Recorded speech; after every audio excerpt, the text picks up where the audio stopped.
12,000 years ago, long before there was a country here, long before there was a name for any of it, there were people living in the land we now call Canada. They lived at the foot of a wall of ice so enormous that the mind has no honest way to hold the whole of it at once. They lit fires on ground that had only recently stopped being frozen. They followed herds of animals that no living person has ever seen. They were here, and they were thriving, and they were among the very first human beings ever to stand on this part of the earth and call it home. And then, if you read the record that the ground has kept of them, something strange seems to happen. The careful stone tools they left behind grow fewer. The campfires grow harder to find. The distinctive spear points that mark their passage through the land stop appearing in the layers of the soil. For a stretch of centuries, to an archaeologist brushing the dirt away from the deep past, it can look almost as though an entire founding people simply stopped, as though the first human story of this enormous land reached a certain page and went quiet, as though Canada's first civilization, whoever they were and whatever they knew, quietly and suddenly disappeared. Tonight, we are going to walk back into that world. We are going to move very slowly, the way you move through a place you do not want to disturb, back across 12,000 years, to the edge of the ice, to the people warming their hands at those first fires.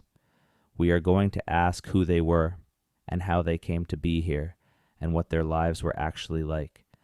And we are going to ask the question that has quietly puzzled people for a very long time.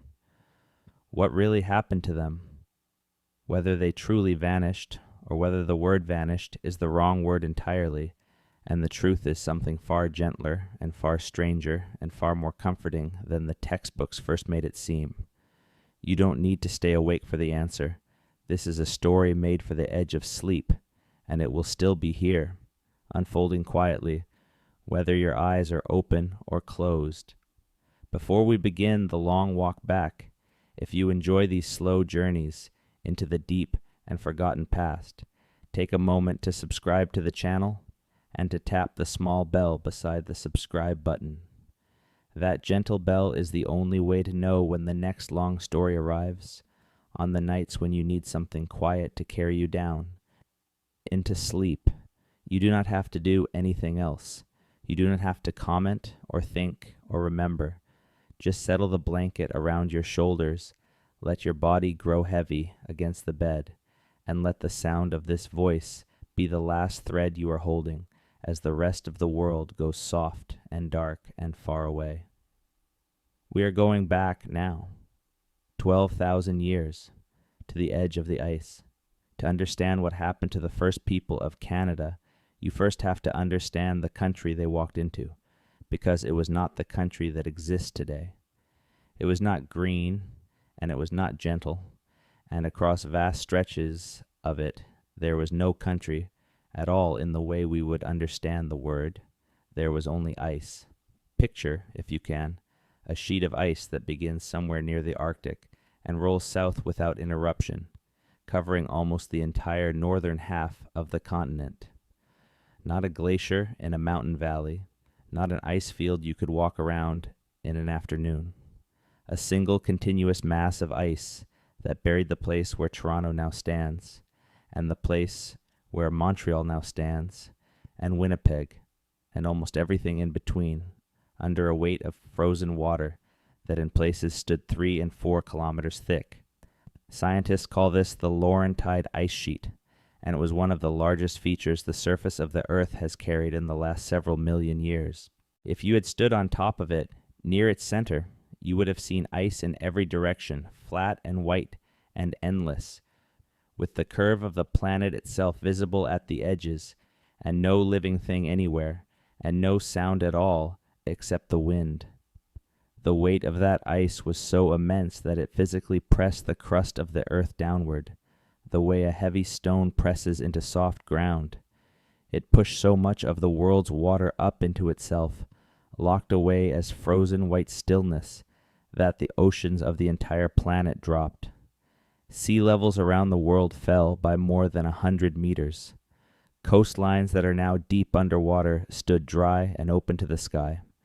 And in the far northwest, where Alaska reaches toward Siberia, the falling sea uncovered something that would change the human story of two continents forever. A bridge of dry land, broad and low and grassy, rising up out of the retreating water to join the old world to the new. This is the world the first people were moving toward, a world half buried in ice, with its oceans pulled low, with its map redrawn into shapes that no modern atlas would recognize. It was colder than anything most of us have ever felt. The air was dry, the wind off the ice sheet was relentless, and it carried fine pale dust that had ground out of the rock far to the north. But it was not empty. South of the ice, and west of it, and in the strange exposed lowlands that the falling sea had revealed, there was open ground, and on that open ground there was grass, and there were flowers in the brief cold summers, and there were animals. Enormous animals. More animals and stranger ones than have walked this land in all the time since. And where there are animals to hunt, sooner or later, there will be people who come to hunt them. So let us follow those people. Let us go all the way back to the bridge of grass and watch them take their first slow steps into a continent where no human foot had ever fallen. The land bridge had a name given to it much later by scientists who study these things. They called the whole drowned and exposed region Beringia, after the strait that now separates Asia from North America. But the people who actually crossed it would not have thought of it as a bridge at all. To them it was simply land. It was where they lived. It was a wide, rolling, treeless country of grass and low shrubs and shallow rivers, a cold and windswept plain that stretched for hundreds of kilometers between the two great continents, and it was good country for the animals they followed, and so it was good country for them. We sometimes imagine the peopling of the Americas as a single dramatic moment, a line of figures silhouetted against the sky, marching purposefully across a narrow span of land, crossing from one world into the next in a single afternoon. But it was nothing like that. It was slow. It was so slow that no one living through it would have known it was happening at all. These were hunting peoples, and hunting peoples move with the animals and the seasons, a few kilometers this year, a few kilometers the next, following the herds to better grazing, drifting toward wherever the living was easiest. A family might spend its whole life within a single wide valley. Its grandchildren might drift a little further east. Over hundreds of years, and then thousands, that slow generational drift carried human beings out of the heart of Asia, across the grassy plain of Beringia, and into the far northwest corner of what would one day be Canada. No one decided to discover a new world.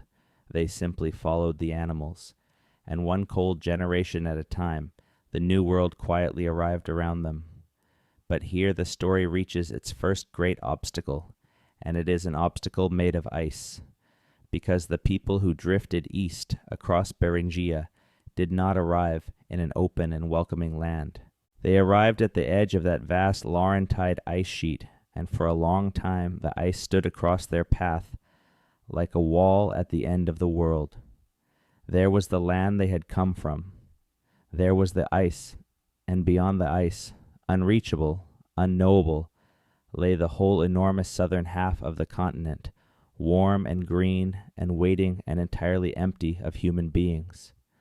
For thousands of years the ice held the door closed. The first people gathered in the ice-free pockets of the far northwest, in Alaska and in the Yukon, in a refuge of open grassland that the great ice sheets had never quite managed to cover. They lived there. They hunted there. They raised their children and buried their dead there, in a corner of the continent that was for a long age the entire human world of the Americas. And they waited, though they did not know they were waiting, for the ice to move. And eventually, slowly, in its own enormous, unhurried time, the ice did move. The climate of the whole planet was beginning to warm. The long ice age was loosening its grip, and as the world warmed, the great ice sheets began, at their southern edges, to melt and retreat and pull back upon themselves. And as they pulled back, they opened doors. There were 2 doors, and scientists still discuss, with great care and great patience, which one the first people walked through, and when and how many of them used each. The first door was a corridor of dry land that opened down the middle of the continent, in a narrow gap between 2 separate masses of melting ice, running roughly along the eastern slopes of the Rocky Mountains. As the ice withdrew, this corridor became a long passage of newly uncovered earth, raw and cold and scoured bare, but open to the sky and walkable from end to end. The second door was the coast. Along the western edge of the continent, the Pacific shoreline, with its islands and its inlets and its kelp forests and its tide pools, may have become passable even earlier, a green ribbon of life at the edge of the sea that people could have followed south by boat and on foot, living on fish and shellfish and sea mammals, slipping down the outer rim of the ice toward the warmer world below. We do not know with certainty which door opened first, or which the first travelers favored. The honest answer, the answer the most careful scientists give, is that it was very probably both, at different times and by different groups, and that the peopling of this continent was not a single thread, but many threads, braided together over a span of time longer than all of recorded history. What matters for our story tonight is the simple and astonishing fact at the center of it. After thousands of years held back at the edge of the ice, human beings finally passed through. They came down out of the frozen northwest. They walked or paddled or drifted into the vast, unwalked south, and for the first time the land we now call Canada, in its forests and its plains and its river valleys, began to feel the weight of a human footstep. Now, before we follow those first footsteps south, we should stop for a while in the northwest, in the refuge of grass, because it is there that the oldest and most argued over evidence of all has been found. It is there in a quiet and unremarkable hillside in the northern Yukon, in a set of 3 small caves, that the story of Canada's first people may reach back further into the dark than anywhere else on the continent. The caves are called the Bluefish Caves. They are not grand. They are not deep, cathedral-like caverns full of glittering stone. They are 3 modest hollows in a limestone ridge, looking out over the Bluefish River, in a remote and windswept part of the territory where very few people ever go. From the outside, they are easy to overlook entirely. But the floors of those caves held something extraordinary, and it took decades of patient, careful, almost loving work to understand what it was. Inside the caves, sealed in the old frozen sediment, archaeologists found the bones of Ice Age animals, the bones of mammoths and of horses, the wild horses that lived here long before the modern horse was ever brought back across the sea, the bones of caribou and of bison and of the great cats and the wolves that hunted them. Thousands of bones layered into the earth, a quiet museum of a vanished world. And on some of those bones, under the close attention of the microscope, the researchers found marks. Small, deliberate, unmistakable marks, cut marks, the kind of marks that are made when a stone tool is drawn across a bone to separate meat from it, to butcher an animal, to feed a family. And when those bones were dated, using the careful chemistry that can read the age of old organic things, some of the dates came back almost impossibly deep. Some of them suggested that human hands had cut into those bones not 12,000 years ago, and not 15,000, but as much as 24,000 years ago.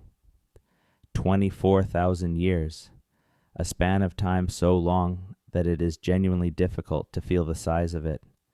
If those dates are right, and the careful scientists who published them believe that they are, then human beings were present in this northwestern corner of Canada during the very coldest depth of the last ice age, while the great sheet still lay heavy across the rest of the continent, an entire ice age before the door to the south had opened. You should know that not every scientist agrees about the Bluefish Caves. This is a place at the very frontier of what we know, and at the frontier, honest people disagree. Some researchers look at those cut marks and see the certain signature of a human hand. Others wonder whether some of them could have been made by the teeth of animals, or by the natural shifting and grinding of stone and sediment over a vast span of time. This is not a flaw in the science. This is the science working exactly as it should, slowly, carefully, refusing to leap ahead of the evidence, testing every claim against every doubt. But the careful weight of opinion has been moving, year by year, toward the conclusion that the Bluefish Caves are genuine, that people really were there, that the first chapter of the human story in Canada began in the deep cold dark of the Ice Age, in 3 small caves above a northern river, far earlier than anyone once dared to think. Hold that thought gently as you lie there in the dark. The first people of this land were not latecomers, hurrying in at the last moment as the ice melted away. They were here through the long, deep winter of the world. They had already endured.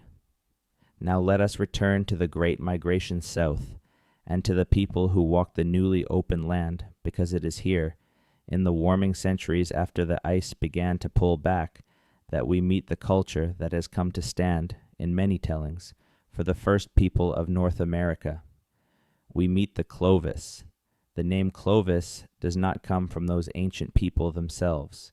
We have no idea what they called themselves, in whatever languages they spoke, languages that have left no trace and will never be recovered. The name comes from a small town in New Mexico, far to the south, near which, in the early 20th century, archaeologists first dug up the distinctive tools that would come to define this culture. And the most important of those tools, the one object above all others that lets us trace these people across the face of the continent, is a spear point. It is worth slowing down here and really looking at this object because it is genuinely beautiful and because it is the closest thing we have to a signature left behind by Canada's earliest widespread culture. A Clovis point is a blade of stone, usually flint or chert or obsidian, shaped to a long, leaf-like, elegant symmetry. It is worked on both faces until it is thin and sharp and balanced. And it has one feature that sets it apart from almost every other stone tool ever made anywhere in the world. Running up from the base, along the center of each face, there is a long, shallow groove, a channel where a final, expert, terrifyingly skillful strike has driven a single flake of stone clean off the surface. Archaeologists call this groove the flute, and they call the points fluted points. And to this day, expert stoneworkers who try to recreate the technique will tell you how often the final fluting strike shatters the entire point, after hours of work, into useless fragments. The people who made these did not often fail. They were masters. That flute was not decoration, it was engineering. It thinned the base of the point so that it could be fitted snugly and firmly into the split end of a wooden or bone shaft, and bound there with sinew and perhaps with pitch, to make a spear or a dart that could be thrown with tremendous force, often using a separate throwing stick, a lever of wood that effectively lengthened the hunter's arm and turned a thrown spear into something that could bring down the largest animals on the continent. The Clovis point is a tool designed by people who hunted giants and who needed their weapons to work. The first time, every time, because the animals they faced were quite capable of killing them in return. And here is the detail that matters most for our story. These fluted points are found in their thousands, scattered across an astonishing sweep of North America. They turn up in the deserts of the southwest, and the forests of the east, and the plains of the center, and, yes, across great stretches of what is now Canada, wherever the ice had pulled back, far enough to leave open land. They appear in the deep layers of the earth over a span of only a few centuries, as though a single way of life spread across half a continent in the time it takes a modest number of human generations to live and die. It is one of the fastest cultural expansions known anywhere in the human story.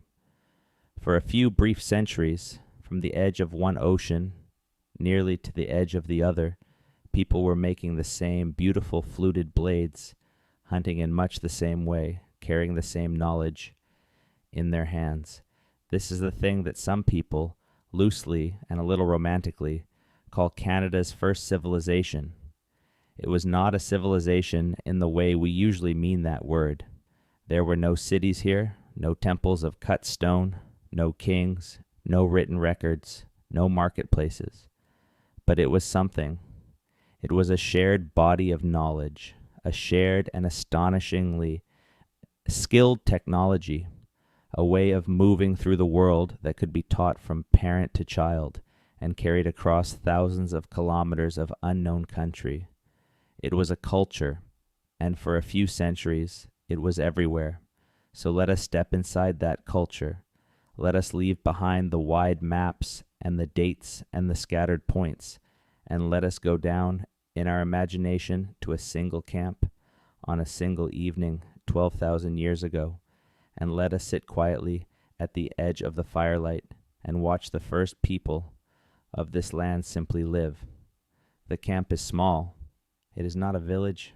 It is a band of perhaps 2 or 3 or 4 families, somewhere between 15 and 40 people, the kind of group that can move quickly and feed itself from the land without exhausting any one stretch of country. They have chosen their spot with care, the way people choose who have done this all their lives and learned it from people who did it all their lives before them. They are near water, a river, or a clear cold lake, because water draws the animals and the people both. They are on a low rise, or in the shelter of a bluff, where they can see out across the land and where the wind off the ice is broken a little. They are near good stone, if they can manage it, a place where the right kind of flint can be quarried, because stone is life, and a band always knows where the good stone lies. Their shelters are light and quick to build, because a band like this does not stay long in any one place. They are made of poles and hides, of bent saplings and skins, structures that can be raised in an afternoon and struck again in an hour when it is time to follow the herds. Inside them there are sleeping robes of fur, soft and warm, the hides of caribou and bison scraped and worked until they are supple. There are tools wrapped in leather.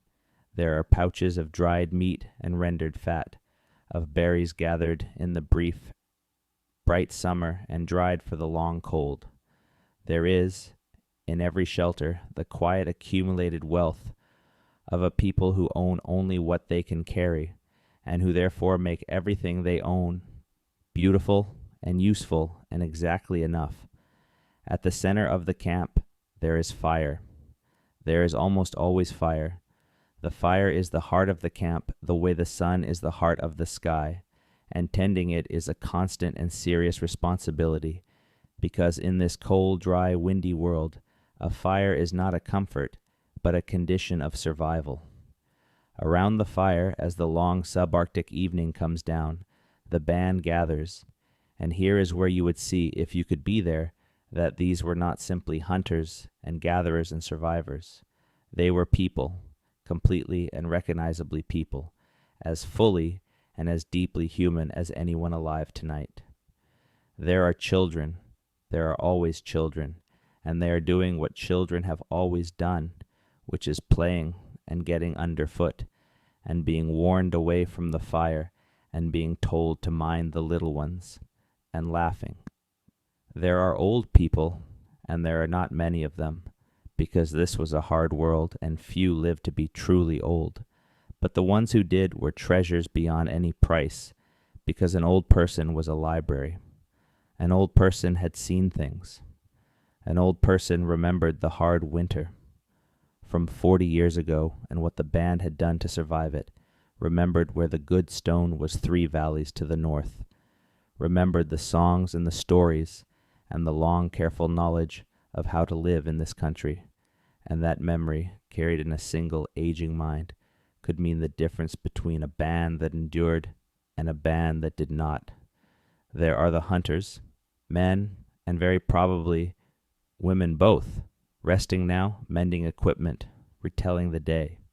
There are the workers of stone, sitting a little apart, surrounded by a scatter of sharp pale flakes, shaping the blades and the points and the scrapers on which all their lives depend, and the soft, rhythmic tap and click of stone on stone is one of the most constant sounds in the camp, a sound as ordinary to them as traffic is to us. There are people working hides, and people sewing with bone needles and sinew thread, and people simply sitting, looking into the fire, as people have looked into fires for as long as there have been fires to look into. And there is talk. We will never hear a single word of it. The languages those people spoke are gone beyond all recovery, vanished without the faintest echo. But there was talk. There was certainly talk, and laughter, and argument, and the telling of stories. Because every band of human beings that has ever existed has told itself stories, around the fire, in the dark, at the edge of sleep, stories about where the animals come from, stories about where the people come from, stories about the stars, which in that age, with no glow of any city anywhere on the entire planet, would have blazed down on that little camp in a way that almost no modern person has ever seen. The whole vast wheel of the galaxy spread out hard and bright and close above the firelight. They had stories for those stars. They had names for them. They had a whole sky full of meaning, and a whole land full of meaning, and they passed it all, every night, from the old to the young, in words we will never know. There is one more thing about that camp that we should sit with for a while, because it touches very closely on the act you are performing right now, the act of lying down in the dark and letting the day go. It is the darkness itself. The night in the world of the first people was a different thing than the night we know. We have forgotten almost entirely what darkness actually is. We live now inside a soft, permanent glow, the light of our cities reaching up into the sky and washing it pale, so that even at midnight, even far from any town, the night is rarely truly black, and the stars are rarely truly bright. But the first people lived inside the real night. When the sun went down on the ancient continent, it went down completely. There was no glow on any horizon, anywhere, because there was nothing on the entire planet capable of making one. There was the fire, the small precious circle of the fire, and then there was the dark, and the dark was total, and it went on forever. We might think that frightening, and surely there was an edge of fear in it, the sensible fear of a small creature in a large wild night. But there must also have been something else, something we have half lost the capacity even to imagine, because a people who live inside the real darkness also live beneath the real sky. When those people lay down by their fire and looked up, they saw the heavens as almost no living person now ever sees them. They saw the stars not as a scattering of faint points, but as a blaze, a dense and overwhelming wealth of light, thousands upon thousands of stars crowded across the black, and the great pale river of the galaxy itself, arching from one horizon clear over to the other, so bright that it cast a faint shadow, so present that it was simply part of the world, as ordinary and as constant to them as the hills. They knew that sky. They knew it the way you know the rooms of your own home. They watched it turn night after night, season after season, and they read the turning. The slow wheel of the stars told them the time of the year, told them when the herds would move and when the cold would come. and when the birds would return. Certain stars rising at a certain hour meant a certain thing, and that meaning was knowledge, and that knowledge was survival. And so the sky was studied and named and woven into story. Every culture that has ever lived under the real night has done this.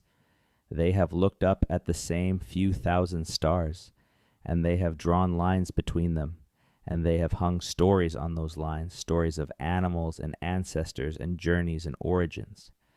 The first people of Canada did this too. They had their own constellations, their own figures in the stars, their own explanations for the great pale river of light. We do not know those stories. They are among the countless treasures that the silence of 12,000 years has kept from us, but we know with certainty that they existed.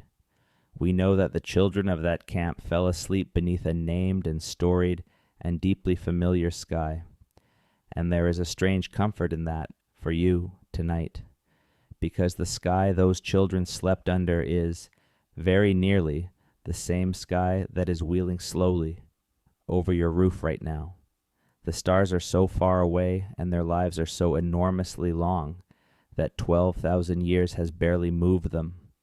The patterns the first people saw are, almost exactly, the patterns that are up there in the dark above you at this moment, whether or not the city glow lets you see them.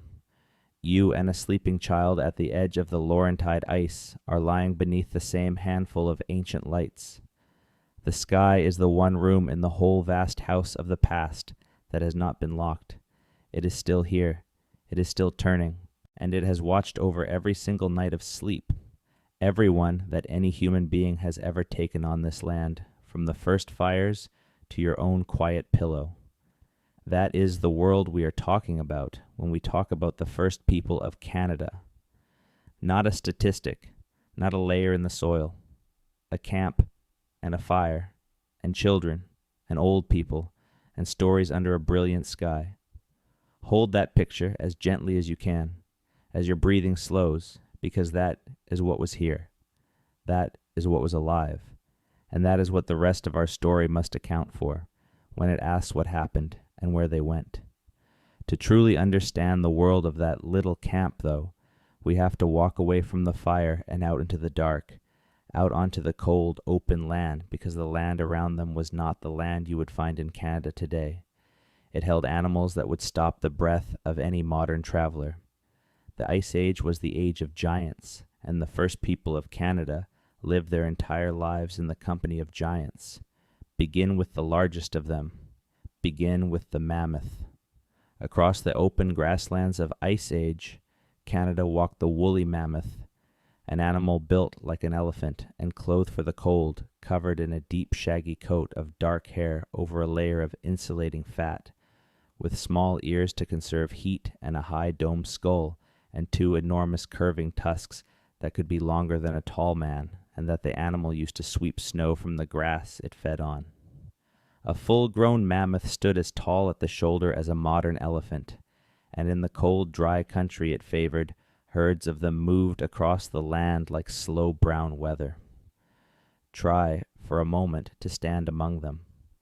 Imagine you are a member of the band out on the cold, open grassland in the long light of an Ice Age morning, and ahead of you, perhaps a kilometer off, the land itself seems to be moving.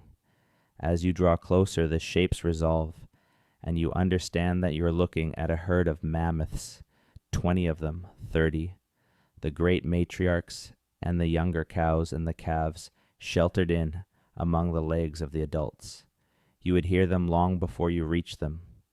You would hear the low rumble of their calls, a sound felt in the chest as much as heard in the ear, the deep communication of animals that speak to one another across great distances in tones that carry through the very ground. You would hear the tearing of the grass, multiplied by 30 hungry mouths. You would hear the enormous soft fall of their feet, and you would smell them, the warm, heavy animal smell of them, carried downwind across the cold air. To stand near a living mammoth was to stand near a piece of the landscape that had decided to walk. They were not merely large the way a moose is large. They were large the way a hill is large, and the first people lived their entire lives in the ordinary presence of these animals, and that presence must have shaped the inside of their minds in ways we can only guess at. The mammoth was food, yes, and a successful mammoth hunt was an event of enormous importance, feeding a band for a long time, supplying not only meat, but fat and hide and bone and ivory. But an animal that large, that powerful, that intelligent and social and long-lived could never have been only food. It must also have been something close to a neighbor, something close to a presence in the spiritual world. The people surely had stories about the mammoth and ceremonies concerned with the hunting of it and rules about how it was to be treated and spoken of and remembered. When the mammoths finally went at the end of the Ice Age, the first people did not only lose a source of meat, they lost a companion species, a fixture of the world, a creature their grandparents and their great-grandparents and 100 generations before them had always simply known was out there, moving across the grass like slow brown weather. The silence they left behind must have been felt as a kind of grief, and the memory of them, surely, lived on in story, long after the last of them had gone down into the soil. And alongside the mammoth in the more wooded country lived its cousin, the mastodon, a little lower and heavier, and built for browsing on the branches of trees rather than grazing the open plain. Two kinds of giant, tusked and patient and immense, and the people knew them both. But the giants did not stop at the mammoths. The land carried the giant ground sloth, a creature with no living equivalent that anyone has ever seen, a shaggy plant-eating animal the size of a small truck, which could rear up on its hind legs and its heavy tail to pull down branches with great curved claws. It carried a beaver the size of a black bear, the giant beaver, more than 2 meters long from nose to tail, swimming in the cold ponds and the slow rivers. It carried a bison far larger than the bison that survive today, a long-horned ancestor with a horn span that could reach 2 meters from tip to tip. It carried wild horses and camels, the original camels, for the camel family was born on this continent before it ever spread to the deserts of the Old World. The plains of Ice Age Canada held a richness and a strangeness of large animal life that today you would have to travel to the great game parks of Africa even to begin to imagine. And where there are great herds of plant-eating giants, there are hunters built to match them. The Ice Age predators of Canada were as formidable as their prey. There was the dire wolf, heavier and more powerfully built than the gray wolf of today, hunting in pursuit of the great herds. There was the American lion, a cat larger than the African lion now living, one of the biggest cats the continent has ever produced. There was the scimitar cat and the saber-toothed cat with their long blade-like upper teeth.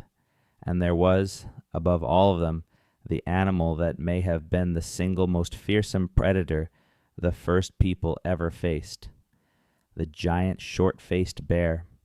It is worth pausing on the short-faced bear, lying there in the warm dark, because it is genuinely one of the most extraordinary animals that has ever shared a landscape with human beings. It was a bear, but it was not built like the bears we know. It had long legs and a relatively short, deep face, and a body shape that suggests it was built for covering ground, for moving fast across the open plain. Standing on all 4 legs, its back was as high as a tall man's shoulder. Rearing up onto its hind legs, it could stand higher than the rim of a basketball hoop, well over 3 meters into the air. It was, by some estimates, the largest land-dwelling, meat-eating mammal of its time anywhere in the northern world. And the first people of Canada shared their country with it. They walked the same valleys. They drank from the same rivers. A band moving across the land in the gray light of dawn 12,000 years ago did so in the knowledge that a creature like that might be moving across the same land, and that knowledge must have shaped everything. the way they camped, the way they posted watch, the way they raised their children to read the wind and the silence and the alarm calls of the birds. And yet, in the middle of all those giants and all those great predators, there was one animal moving through the world of the first people that was not a threat and not exactly prey, but something altogether new and altogether warmer. There was, by this time, the dog. Somewhere in the deep past, in the long association between human hunting bands and the wolves that shadowed them, something extraordinary had slowly happened. Wolf and human had begun to come together. The boldest and the least fearful wolves had drifted closer to the human fires, and the people had tolerated them, and then welcomed them, and across an unknowable span of generations, the wild gray wolf had become, by degrees, the dog. And the dog came with the people into the new world. The dog crossed the grassland of Beringia. The dog walked the corridors and the coasts. The dog was there, very probably, at the foot of the Laurentide ice, lying close to the children in the fur robes, raising the alarm at the approach of the short-faced bear, helping in the hunt, warming the cold nights, the first and the oldest of all the friendships between our kind and another. Of all the animals in this story, the mammoths and the mastodons, the giant sloths and the longhorned bison, the lions and the great bears, only one made the entire journey from that ancient world into ours unbroken. Only one is still here, still beside us, still lying warm and trusted at the feet of sleeping children, 12,000 years later. The giants are gone. The dog stayed.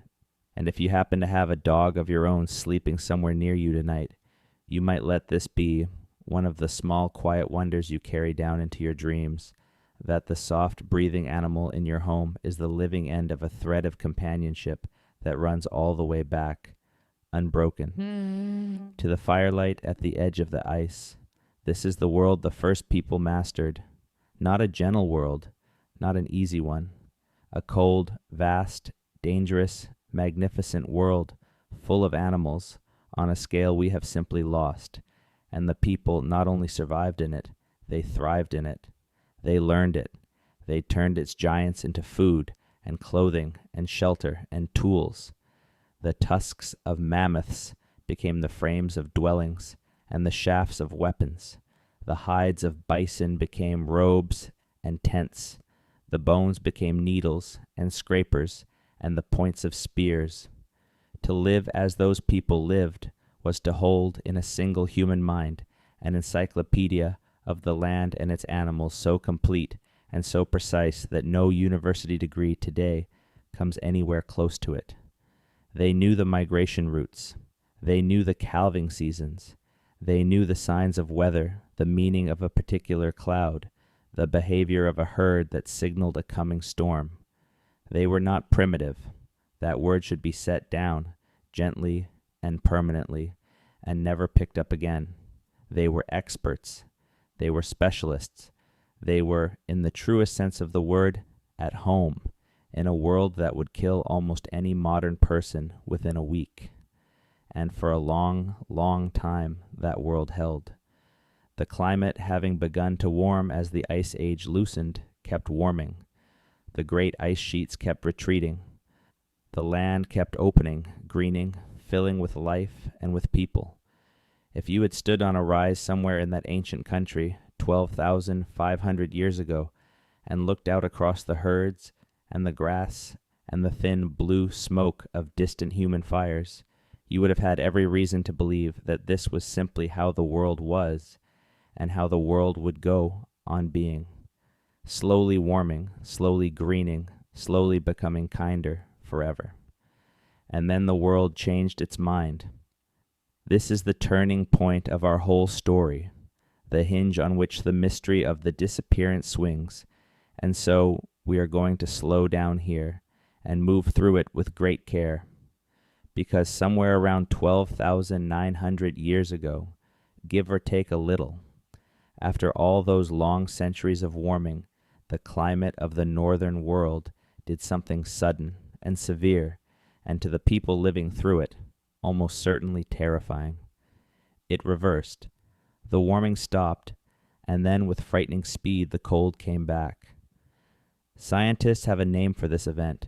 They call it the Younger Dryas, and the name itself carries a small quiet poetry because it is taken from a little Arctic flower, a hardy white-petaled plant called the dryas, whose pollen suddenly reappears in the layers of ancient lake mud from exactly this time, all across the northern world. The flower is a cold-weather flower. It grows where the tundra grows, and when the scientists drilling their long cores of sediment and ice found that pollen flooding back into the record, they understood that they were looking at the fingerprint of a returning cold, an Arctic chill spreading back down across lands that had only just begun to thaw. The Younger Dryas was not a gentle slide back into winter. That is the part that is hard to take in. When researchers learned to read the ancient ice of Greenland, layer by annual layer, the way you might count the rings of a tree, they found that the plunge into this cold snap, and later the climb back out of it, may have happened with astonishing speed. In some of the records, the temperature of the whole region appears to lurch by several degrees, not over thousands of years, not over centuries, but possibly within the span of a single human lifetime, possibly, in places, within a decade. A child born into a warming, greening, hopeful world could, as a gray-haired elder, have watched that same world freezing solid around them, the herds thinning, the familiar plants failing, the old reliable knowledge of the land suddenly, frighteningly, no longer reliable at all. For roughly 1,200 years, the Younger Dryas held the northern world in its grip. 1,200 years of a returned and bitter cold, a long backward step toward the conditions of the Ice Age, right at the moment when the first people had spread themselves widest and thinnest across the newly opened land. The corridors that had opened may have grown harsh again. The grasslands that had fed the great herds may have shifted or shrunk, or changed their character in ways the animals could not follow. The whole green promise of the warming world was withdrawn suddenly for the length of 40 human generations, and then just as suddenly, around 11,700 years ago, it ended, and the warmth came rushing back, and the long age we ourselves still live in, the age the scientists call the Holocene, finally and permanently began. But the world that came out the far side of the Younger Dryas was not the same world that had gone into it. Something had been lost in those 1,200 cold years, something enormous. And when we lie here in the dark and ask what happened to the first people of Canada and to the giants they hunted, it is to this strange, sudden, violent flicker in the climate of the planet that a great many of the answers lead. Because something did vanish in that cold span and the centuries on either side of it, and this part is not a theory and not a guess. It is one of the hardest, plainest facts in the whole story. The giants died.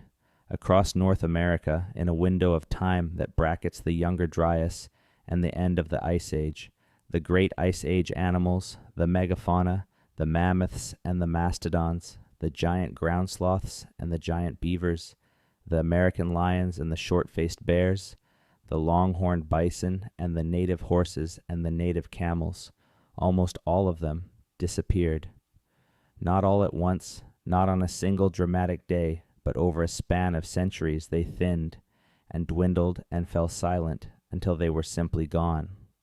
The continent lost the overwhelming majority of its large animal species in what is, by the long, slow standards of the earth, the blink of an eye. When the dust of those centuries settled, an entire category of life had been erased from the land.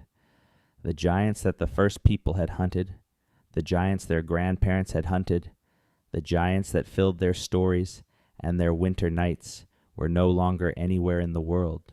Try to feel the weight of that lying there in the quiet. Imagine that the largest and most magnificent animals in your own country, the ones in every child's picture book, The ones that everyone has always simply known were out there somewhere in the wild places. Imagine that within the span of your own grandmother's life, every one of them quietly ceased to exist. That is the scale of what happened. And it happened, as far as anyone can tell, at the same time, more or less, as the first people of Canada seem to thin and fade from the archaeological record. The giants go quiet, and the spear points that were made to hunt the giants grow scarce, and a casual reading of the layers of the earth makes it look as though the hunters and the hunted left the stage together. So this is the mystery laid out now in its full shape. At the end of the Ice Age, in the land we call Canada and across the continent it belongs to, the great animals vanished, and the first widespread human culture, the makers of the beautiful fluted points, appears to falter and fade at very nearly the same moment. Two disappearances, side by side 12,000 years ago. And the question that has occupied careful and curious minds for more than a century is simply this: why? What happened? What force in those few cold centuries was powerful enough to empty a continent of its giants and to silence its first people? And so we come to the heart of the night, to the theories, to the long, patient argument that the evidence has been having with itself for generations. Settle in, let your breathing go slow and even. We are going to walk through the possibilities one at a time, gently, the way you would turn over smooth stones on a beach, and we are not going to be in any hurry at all. The first explanation, and for a long time the most dramatic and the most argued over, is the one that points at the people themselves. It is sometimes called the overkill hypothesis, and in its simplest form, it tells a stark and uncomfortable story. It says that the first people, the skilled and expert hunters, with their beautiful, deadly fluted spears, arrived in a continent whose giant animals had never before encountered a human being.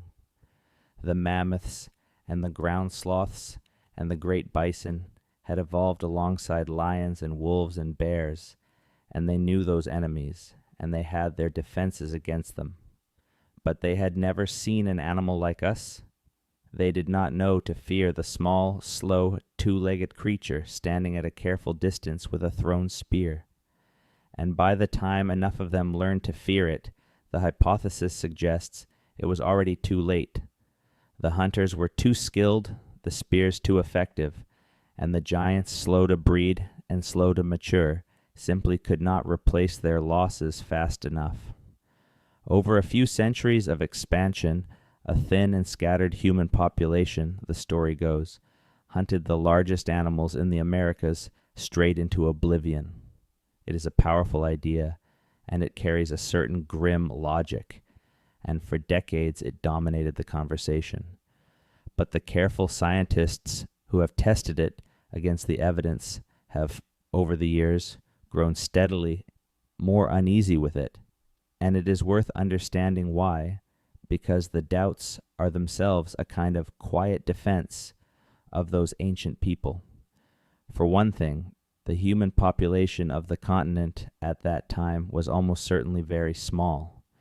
We are talking about scattered bands, thinly spread across an area the size of 2 continents, and the idea that so few people, hunting with hand-thrown weapons, could exterminate millions upon millions of large animals across every environment from desert to forest to tundra is a very heavy load for a small population to carry. For another, the actual physical evidence of mammoth hunting, the kill sites, the points lodged in giant bones, is real, but it is not vast.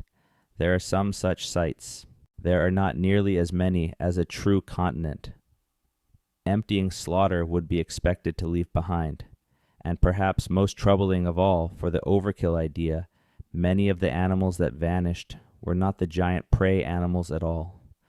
The horses vanished, the camels vanished. Why would hunters fixated on mammoths drive the horse and the camel to extinction, and do it across the entire continent at once?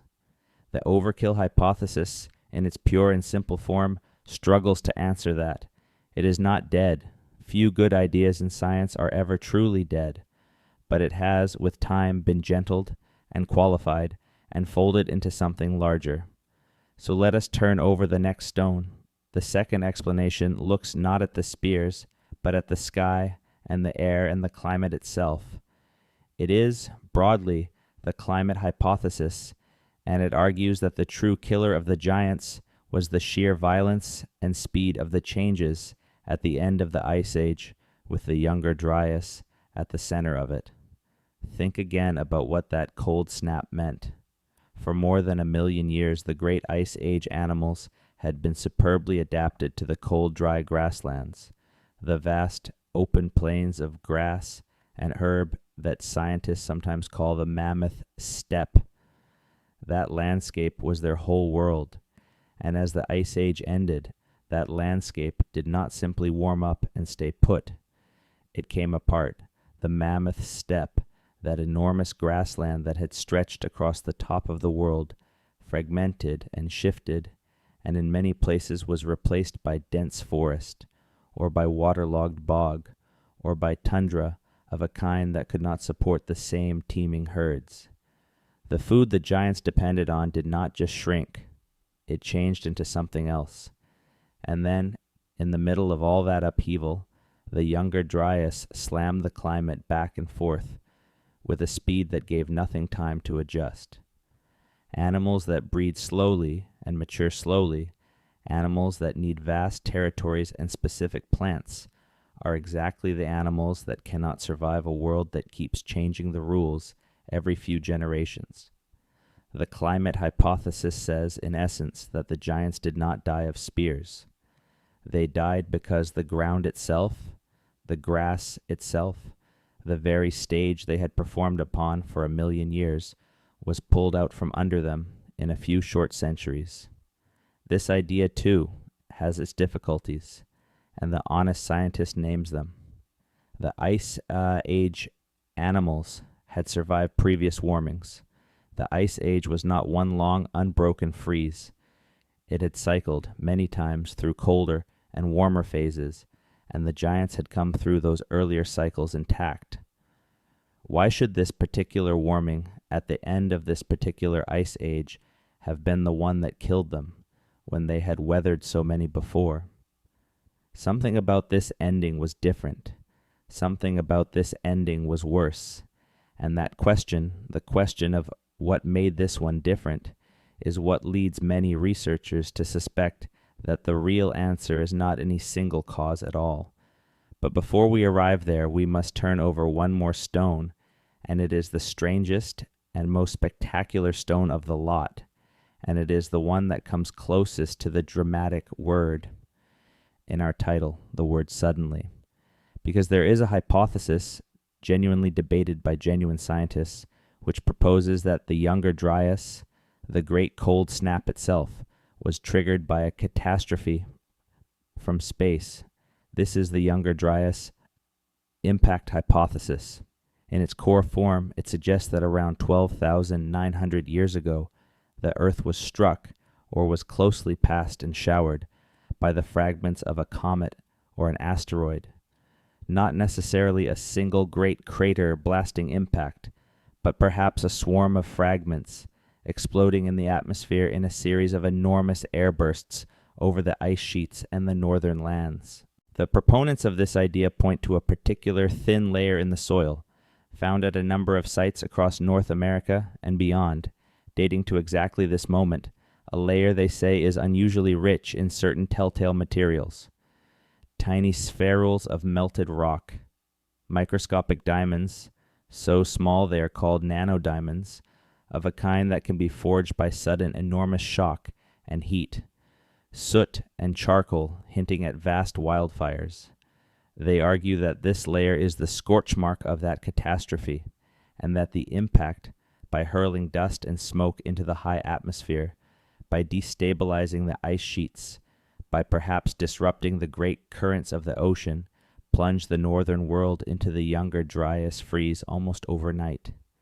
And in the same stroke, they suggest, The air bursts and the fires and the sudden cold dealt the giant animals, and the first human cultures, a blow from which neither fully recovered. It is a thrilling idea. It has the shape of a story that the human mind loves, the bolt from the blue, the single terrible moment that changes everything. And you should know that it is also, among scientists, a deeply contested idea, perhaps the most contested in this whole field. Many careful researchers have examined the claimed evidence and found that they cannot reproduce it, or that the spherals and the dark layers can be explained by ordinary earthly processes, by wildfires that need no comet to start them, by the simple chemistry of soil. The debate has been long and sometimes sharp, and it is genuinely not settled tonight, and it would be dishonest to tell you that it is.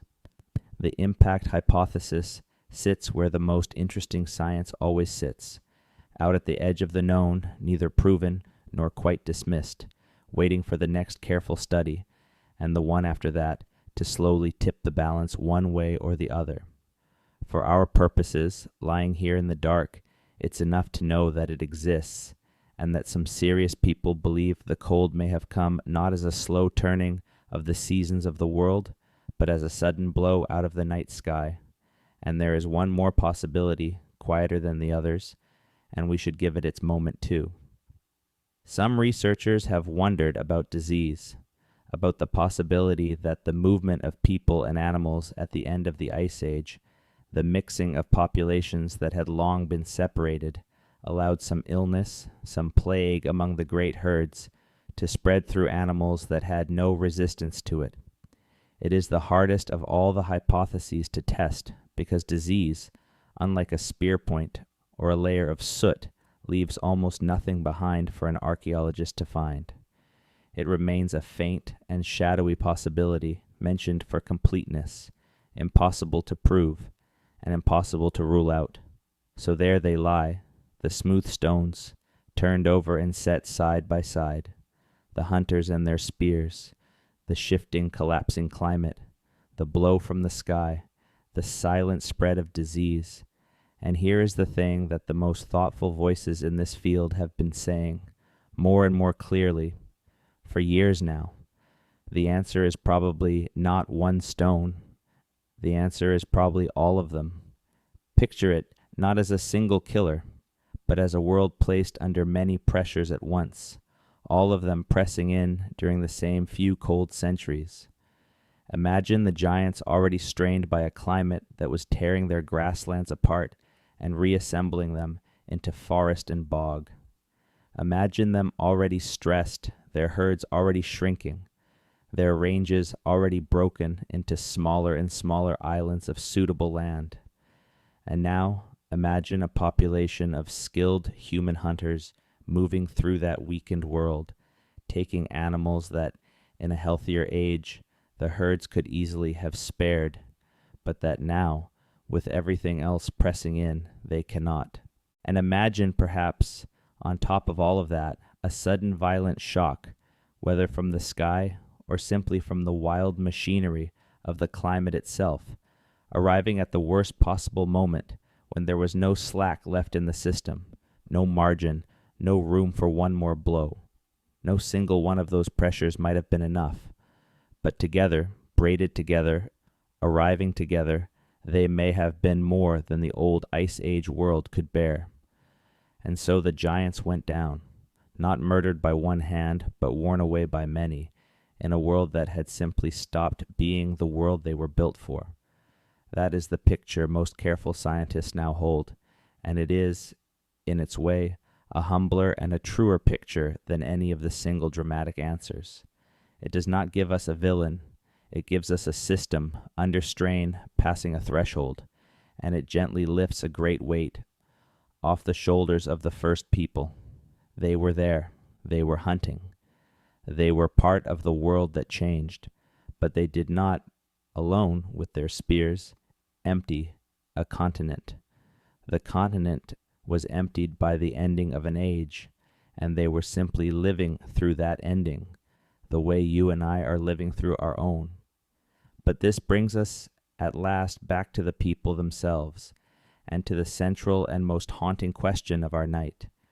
We have spoken of the giants and why they died. But what of the hunters? What of Canada's first people, the makers of the fluted points? If a casual reading of the archaeological record makes them seem to thin and fade and fall silent right alongside the mammoths, then what exactly became of them? Did they truly disappear? Did the founding human population of this enormous land really come to an end 12,000 years ago at the edge of the ice? And here, lying in the dark, you're going to hear the most important thing in this entire story, and it is the thing that turns a sad story into a quietly beautiful one. The answer is no. They did not disappear. They did not vanish.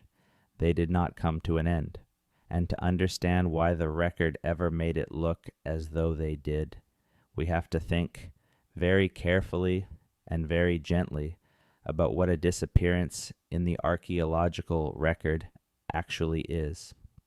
When an archaeologist says that a culture vanishes from the record, it is easy to hear that as a statement about people, as if the people themselves blinked out of existence.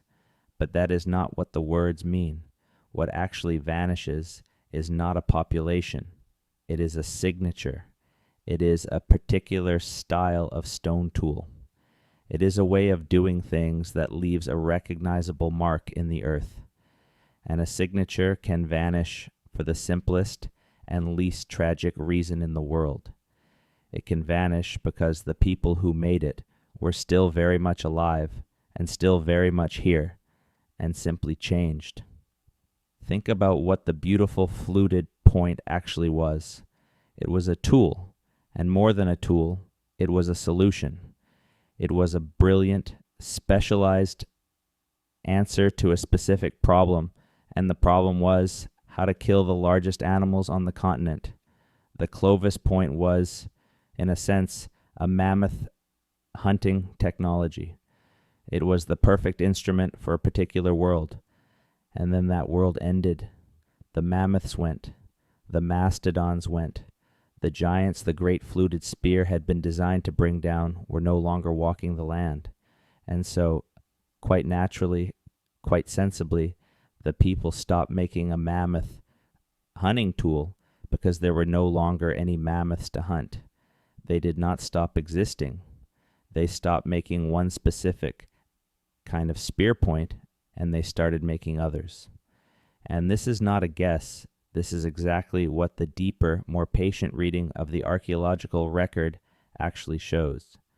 The fluted Clovis points do not simply end in a void of silence.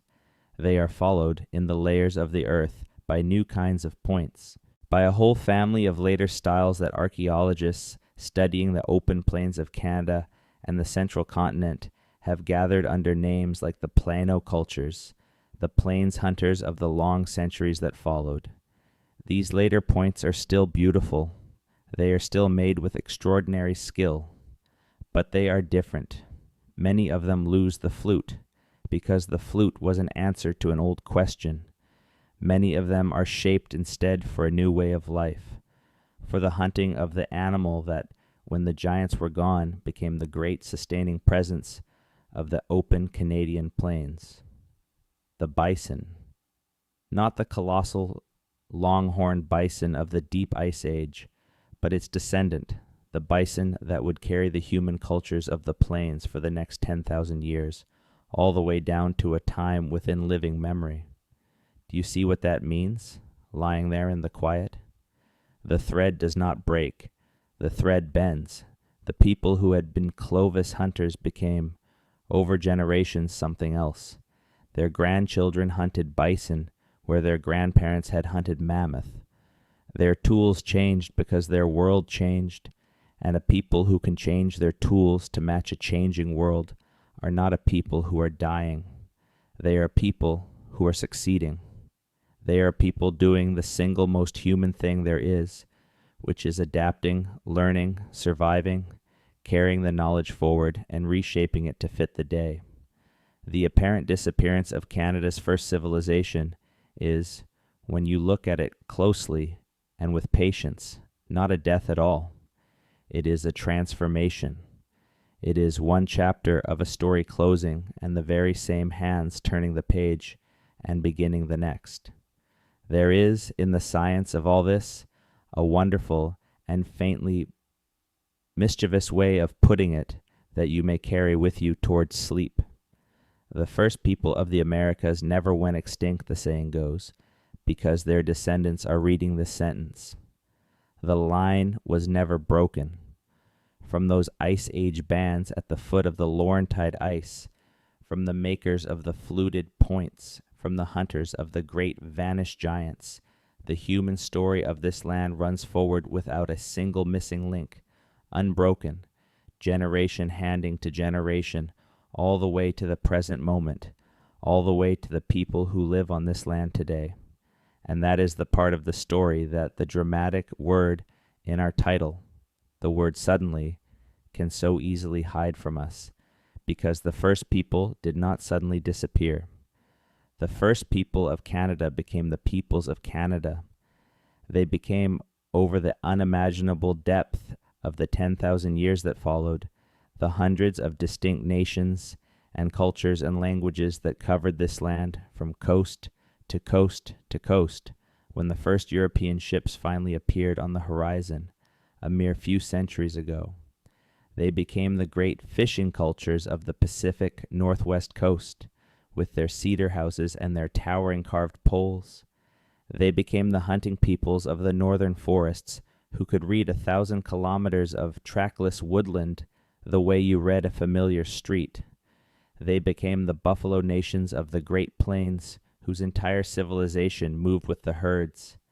They became the farming peoples of the eastern woodlands, who cleared fields and grew corn and beans and squash and built towns surrounded by wooden walls. They became the Inuit of the high Arctic, who took the cruelest environment on the continent and made it a home. Every one of those nations, every one of those languages, every one of those ways of being human is a branch, and the root of all of them, the single deep root from which the entire magnificent tree grew, reaches back down through the soil of time to those small bands at the edge of the ice 12,000 years ago, warming their hands at the first fires. The first civilization of Canada did not fall. It did not end. It simply became everything that came after it. There is something else that deserves a quiet place in this story, something that the careful science of the soil and the spear points cannot by itself reach, and it is this.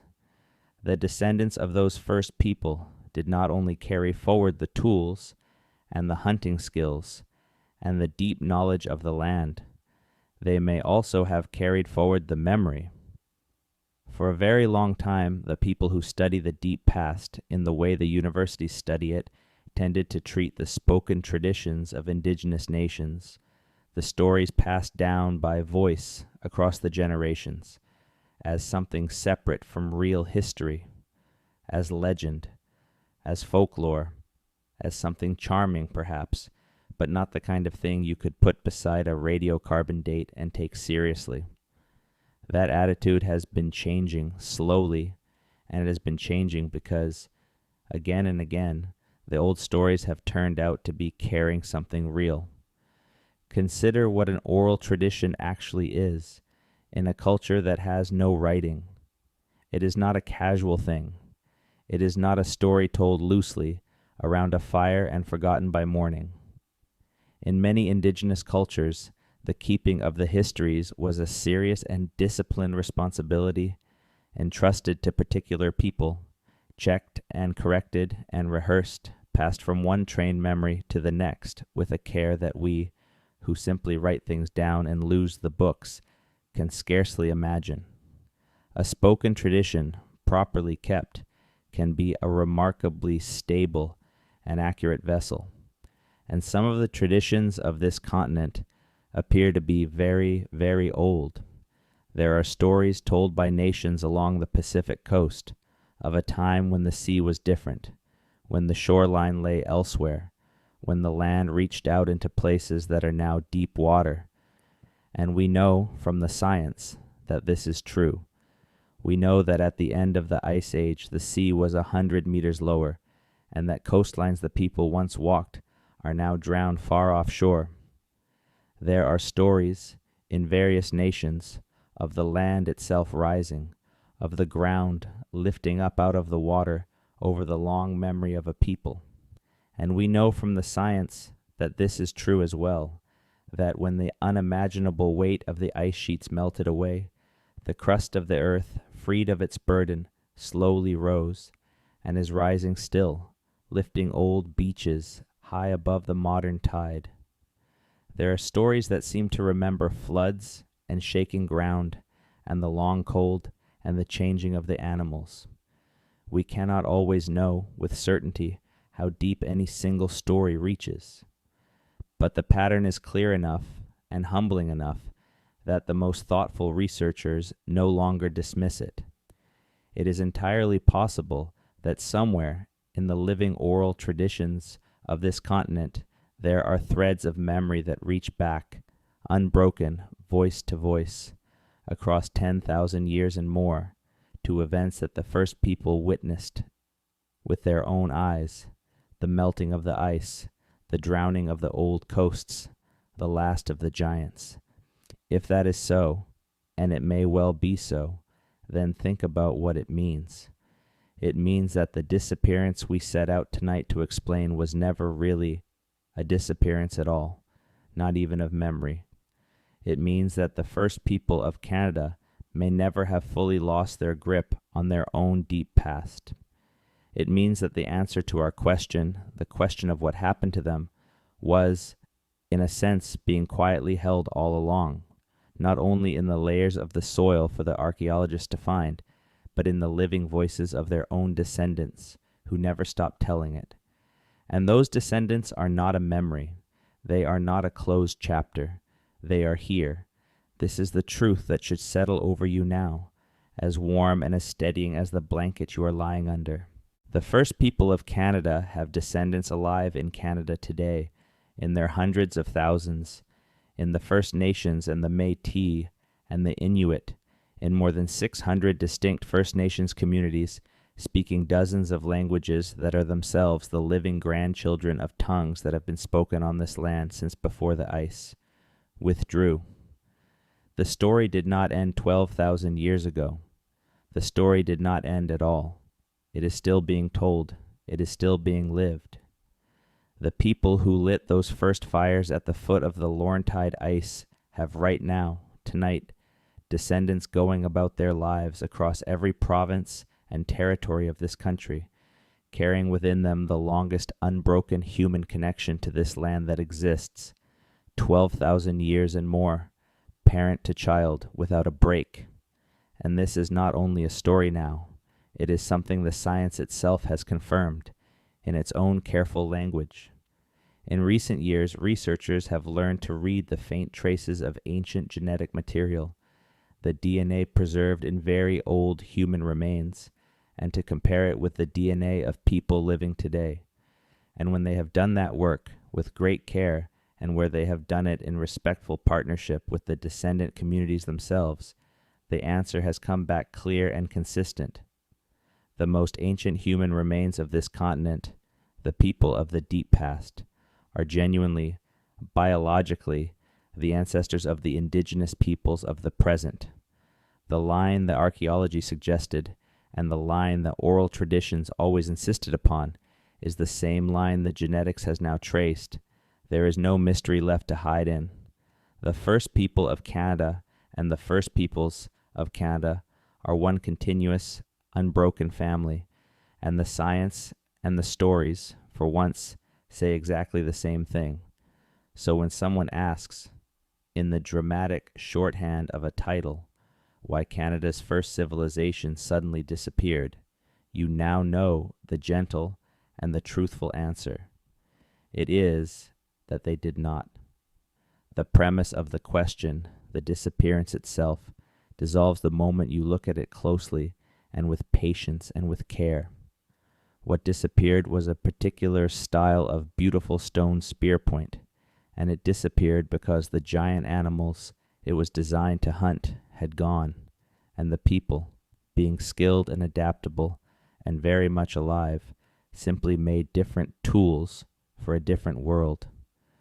What disappeared were the mammoths and the mastodons and the great short-faced bears, and they disappeared because the age that had made them was ending, and many pressures bore down on them at once until the old Ice Age world could no longer hold its giants up.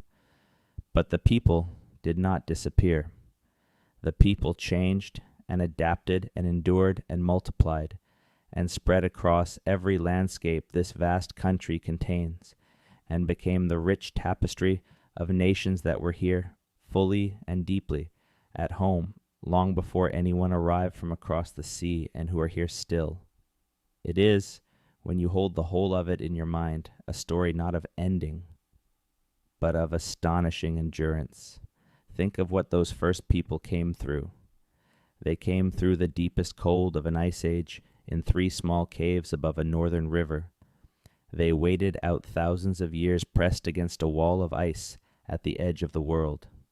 They walked through corridors of raw, new earth and along coastlines green with the first life into a continent no human had ever seen. They learned from nothing, with no teacher but the land itself, how to live among lions and short-faced bears and herds of tusked giants. And then they came through the younger Dryas, through 1,200 years of a cold that returned without warning and may have fallen out of the very sky. They watched the giants of their world die, one species after another, watched the animals of their oldest stories vanish from the living land. And through every bit of it, every freeze and every thaw, every extinction and every upheaval, they held on. They kept the fire, they kept the children, they kept the knowledge, and they kept the stories, and they handed all of it forward, hand to hand, down the long corridor of 100 and more human generations, all the way to this quiet present moment. That is not a story of a civilization that vanished. That is a story of a people who proved, across 12,000 years, that they could survive anything the planet was capable of doing to them. And they did survive it. That is the fact at the bottom of the whole long night. They survived. We have answered the question now. The mystery, such as it was, has quietly come apart in our hands, and what is left is not a puzzle, but a kind of peace. So for the rest of this long night, we are not going to argue anything, or prove anything, or weigh one theory against another. We are simply going to go back. We are going to return slowly and without any hurry at all to the world of the first people, and we are going to walk through one full turning of the year with them, one complete circle of the seasons, 12,000 years ago, and we are going to let the sheer slow texture of that vanished life carry us the rest of the way down into sleep. Begin in the spring. Begin at the moment when the long, hard, dark northern winter finally loosens its hold. For the people of an Ice Age band, spring did not arrive as a single bright morning. It arrived as a slow accumulation of small mercies. The light returning, a little more of it. Each day, the sun climbing a little higher and lingering a little longer above the rim of the world. The sound of water, which is one of the great sounds of spring everywhere and in every age. The sound of melt beginning to move, dripping from the edges of things, trickling, then running, then rushing, as the frozen rivers woke and broke and carried the gray ice away. The snow retreating from the south-facing slopes first, uncovering the pale, flattened grass of the year before, and then pushing up through that dead grass, impossibly green against the brown, the first new growth of the year. For the people, spring meant movement. The winter camp, wherever it had been, in whatever sheltered valley had carried them through the cold, would be broken. It was time to follow the waking world. The animals were moving, drawn by the new grass, and where the animals moved, the people moved with them. So the band would gather its few carefully chosen possessions, would strike the hide shelters and roll the poles and the skins into bundles, would distribute the loads, the strong carrying the most, the children carrying small loads suited to them, the dogs, if the band had dogs by this time, carrying or dragging their share, and then they would walk out of the winter valley up onto the higher ground, following the land they knew, the way they had followed it the year before, and the year before that, in a circuit so old and so deeply learned that it was less a journey than a kind of breathing. Spring was also the season of birds. Across the great flyways of the continent, then as now, the migratory birds came north in their uncountable millions, the geese and the ducks, and the swans and the cranes, filling the spring sky with their calling, settling onto every melt pool and every shallow lake. For a hunting people, this was a season of sudden plenty after a lean and careful winter, eggs to be gathered, birds to be taken, a richness arriving from the southern sky. And the great land animals were giving birth, the caribou cows, the bison cows, the wild mares, all of them dropping their young in the brief safe window of the warming year.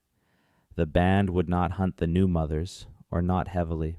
The people understood, with a knowledge older than any law, that a herd is a kind of account, and that you live on the interest and never on the principle, and that to take too many breeding females in the spring is to starve in some winter still years away.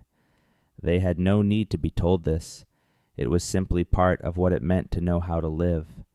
And so the spring would pass, in movement and in plenty, and in the slow lengthening of the light, and the year would turn towards summer.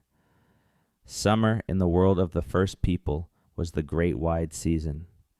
It was the season when the country was most generous and most kind, and when the band could spread out and breathe and live with a little less of the constant pressure that the colder months pressed down.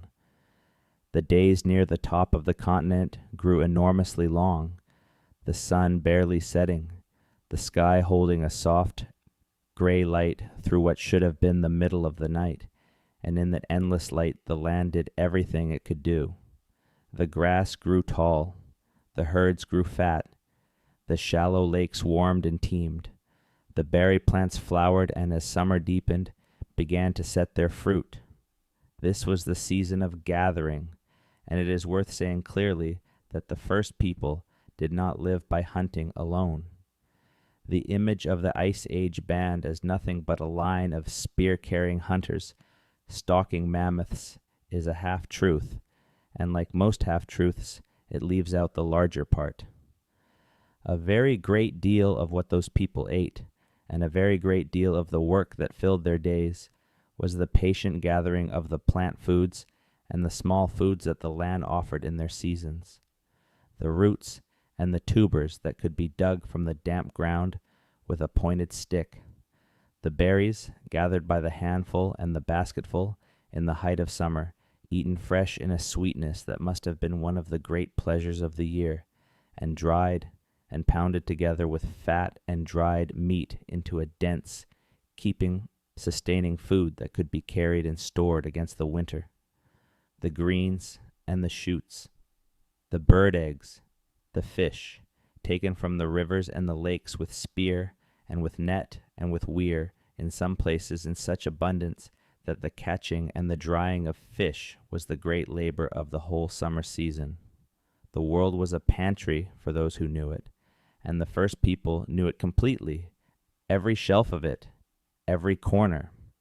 Summer was also the season when bands met. Through the harder months, a band kept largely to itself, because a small group can feed itself where a large one cannot. But in the generous width of summer, when the land could support a crowd, the scattered bands would come together at appointed places known and used for this purpose, across the generations, a particular river meadow, a particular lake shore, a particular reliable crossing of the herds, and there for a few rich weeks the human world would gather, and everything that human beings do when they gather would happen. There would be the trading of stone, the good flint from one band's territory, exchanged for the good flint of another's. There would be the trading of news, of knowledge, of where the herds were thick and where the winter had been cruel.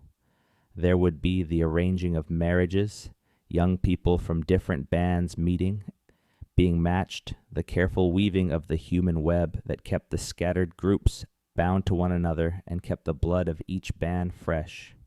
There would be feasting in the season that could afford a feast. There would be the playing of games and the running of races and the testing of strength and skill. And there would be, above all, the telling of stories, the great shared stories, the histories and the origins, told and retold and corrected and confirmed, so that the deep memory of the people was not held in one fragile mind, but in many, all checking one another, all keeping the record true. The summer gathering was the heartbeat of the culture. It was where the people were most fully a people. And then, as the light at last began, almost imperceptibly, to shorten, the gathering would loosen, and the bands would say their farewells and scatter again, each to its own country, to make ready, because everyone knew what was coming. Everyone always knew what was coming. Autumn, in the Ice Age world, was the most serious season of the year. Autumn was the season on which survival turned, because the long generosity of summer was ending, and the winter was no longer an idea, but an approach, a thing you could feel in the sharpening of the morning air, and see in the first hard frosts silvering the grass, and hear in the changed voices of the geese as they began once more to gather and to go. And the band knew, with the certainty of people whose ancestors had all either learned this lesson or died of not learning it, that whatever they did not store now, they would not have later, and that later, what you did not have, you did not survive without. So autumn was the season of the great labor. It was the season of the largest and most important hunts of the year. The hunts aimed not at the meal of the day, but at the meat of the winter. The hunts timed to take the herd.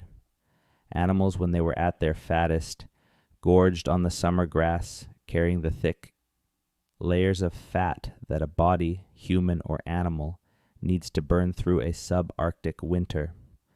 A successful autumn hunt was not an afternoon's work. It was days sometimes of butchering, of the entire band working from light to dark, cutting the meat into thin strips and drying it over slow fires and in the cold, dry wind until it would keep, rendering the precious fat, scraping, and preparing the hides that would become the winter robes and the winter shelter, using every part of every animal, because waste in autumn was a kind of slow suicide. The drying racks would stand heavy with the dark strips of meat. The skin bags would fill with rendered fat. The dense pounded winter food, the meat and the fat and the dried berries beaten together, would be made up in its quantities and stored. And alongside the great hunts, the gathering went on, every last root and tuber and storable thing brought in, because the account was being balanced now, the long subtraction of winter being prepared for, and every entry mattered. There was a particular quality to autumn, surely, in the feeling of those people that we can still recognize tonight, because we still feel a version of it ourselves, a heightening, a sense of the year closing toward something. The work was hard, and the days were shortening, and the cold was coming, and yet there is, in a band that has hunted well and gathered well, in a camp whose drying racks are heavy and whose stores are deep, a particular and profound contentment, the contentment of a people who have done the work and who know they are ready. The first people would have known that feeling, the full stores, the good robes, the shelter made sound, the band drawing in close, drawing toward its winter ground, ready to face down the dark, and then the dark would come, and then it would be winter. Winter, for the first people of Canada, was the long test. It was the season that all the other seasons had been quietly preparing for. The light drew down to its thinnest, the sun rolling low and brief along the southern horizon, the night stretching out enormous and deep. The cold settled in, and it was a cold that we, in our heated rooms, can barely imagine. The dry, hard cold of a continent still half buried in ice, a cold that could kill an unprotected body in an hour, and that never, for months, fully let go. And yet, here is the thing that should comfort you, lying warm in your own bed 12,000 years downstream of them. Winter was not, for a band that had done its work, a season of terror. It was a season of waiting and of closeness and of stories. The band would have settled into its winter ground, the chosen valley, the sheltered place, out of the worst of the wind, near wood or whatever fuel the country offered, near the stored food.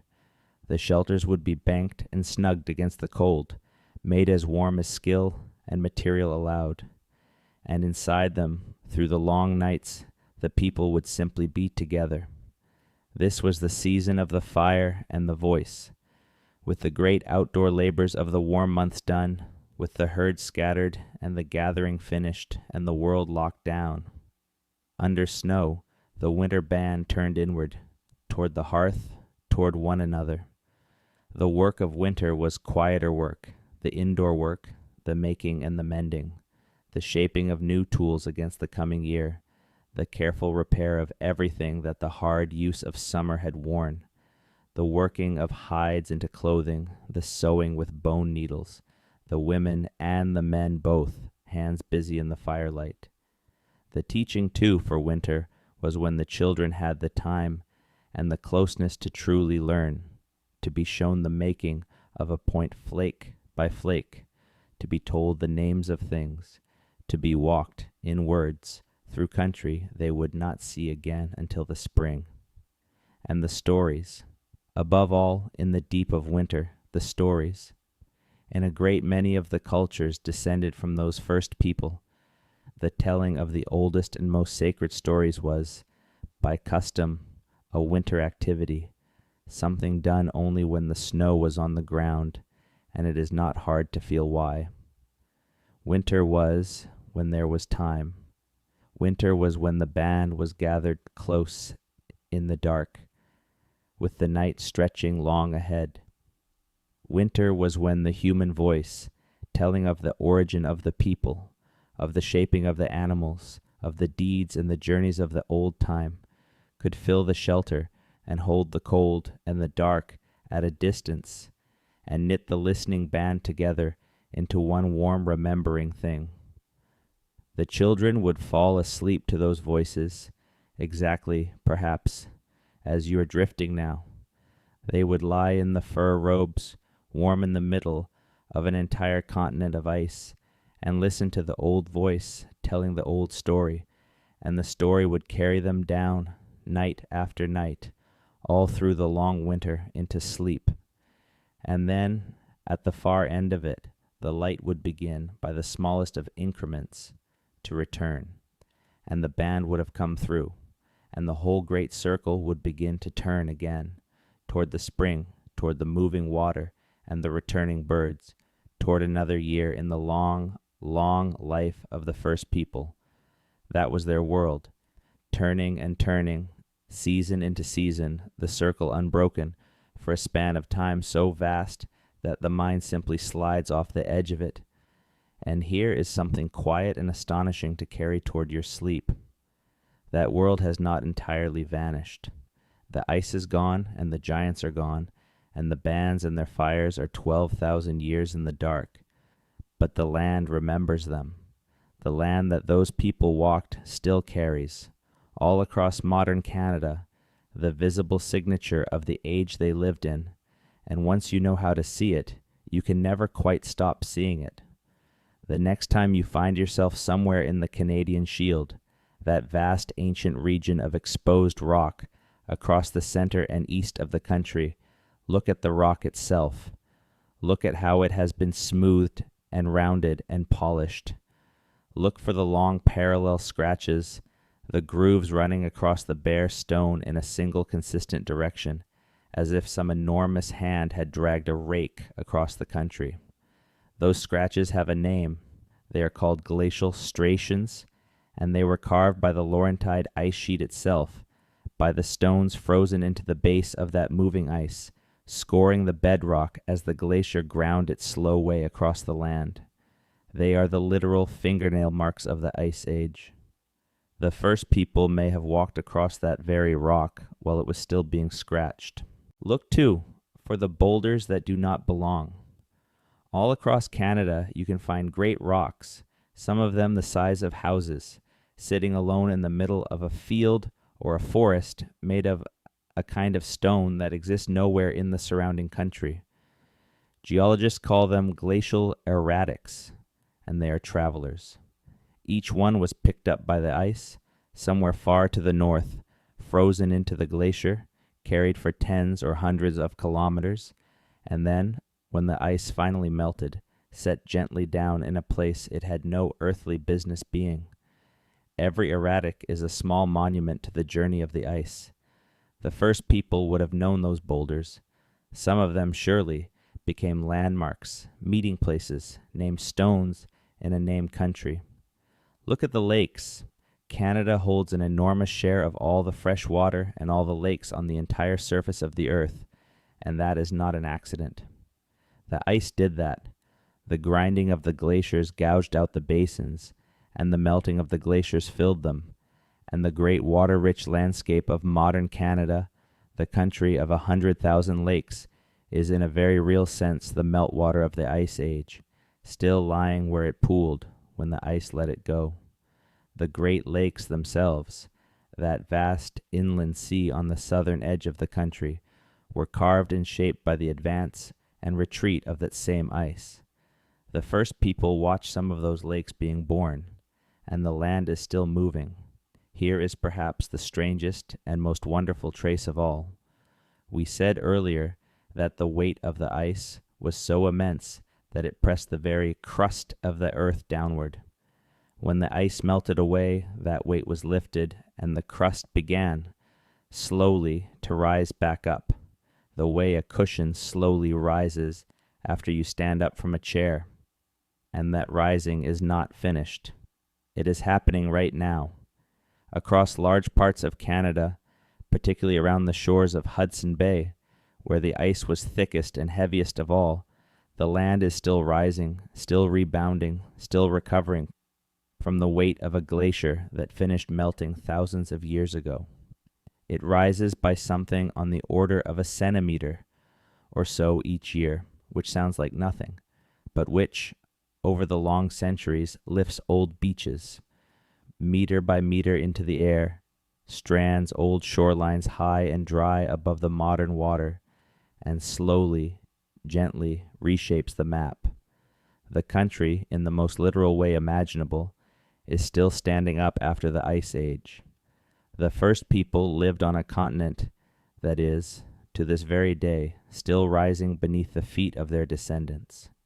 So the world of the first people is not as lost as it seems. It is written into the rock, in the long scratches and the traveling boulders. It is written into the water in the lakes beyond counting. It is written into the slow rising of the land itself. The age those people lived through left its signature everywhere across this country, and the people, in their turn, left their own quiet signature, the scattered fluted points, the cut-marked bones in the Yukon caves, the campfires waiting in the deep soil for a careful hand to find them. Nothing here was truly lost. It was only set down and covered over and kept, and it has been found. That is worth dwelling on gently before the night carries us all the way down, because the first people of Canada are not only a story told from theory and from the wide patterns of the continent. They are a story written into specific places, real places, places you could travel to, where patient hands have lifted the evidence of those ancient lives out of the actual ground. Let us visit a few of them, quietly, the way you might visit graves you wish to honor, and let the names of real Canadian places settle over the end of the night. Travel first all the way to the east, to to Nova Scotia, to a place called Debert. It does not look today like one of the most important ancient sites in the country. It is quiet ground, unremarkable to a passing eye. But beneath that ground, archaeologists uncovered the remains of a Paleo-Indian encampment dating back something like 13,000 years, one of the oldest and most significant such sites anywhere in the northeast of the continent. They found the hearths, the dark stains in the soil where the fires had burned. They found thousands of pieces of worked stone, the fluted points and the tools, and the countless small sharp flakes that are the debris of a people making and mending their equipment. They could see, in the patterning of it all, where the shelters had likely stood, where the tool makers had sat and worked. The people of Debert lived in a cold landscape, near the edge of the retreating ice, hunting caribou very probably, in a corner of the country that would one day be a Canadian province. And the descendants of the first peoples in that region, the Mi'kmaq, have worked to see that place protected and honored, because it is not an abstraction to them. It is the ground of their own ancient grandparents. Travel now to the other end of the country, to the northeast of British Columbia, to a place called Charlie Lake Cave. There, in a quiet rock shelter, archaeologists dug down through the layers of the past and found that people had been using that very spot for more than 10,000 years, returning to it again and again across an almost unimaginable span of time. In the deepest, oldest layers, they found the stone tools of the first hunters and the bones of the animals of that early world, including the bones of a bison from a vanished longhorn kind.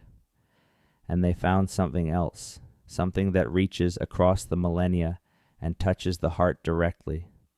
They found the remains of ravens, deliberately and carefully buried, 2 of them, separated by centuries, each one placed in the earth with what looks for all the world like intention, like meaning, like ceremony.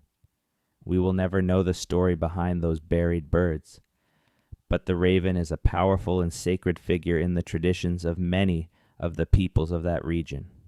A maker, a trickster, a bringer of light, and to find ravens treated with such evident care 10,000 years and more ago in the deep floor of a northern cave is to be reminded that the first people did not only hunt and gather and survive. They believed.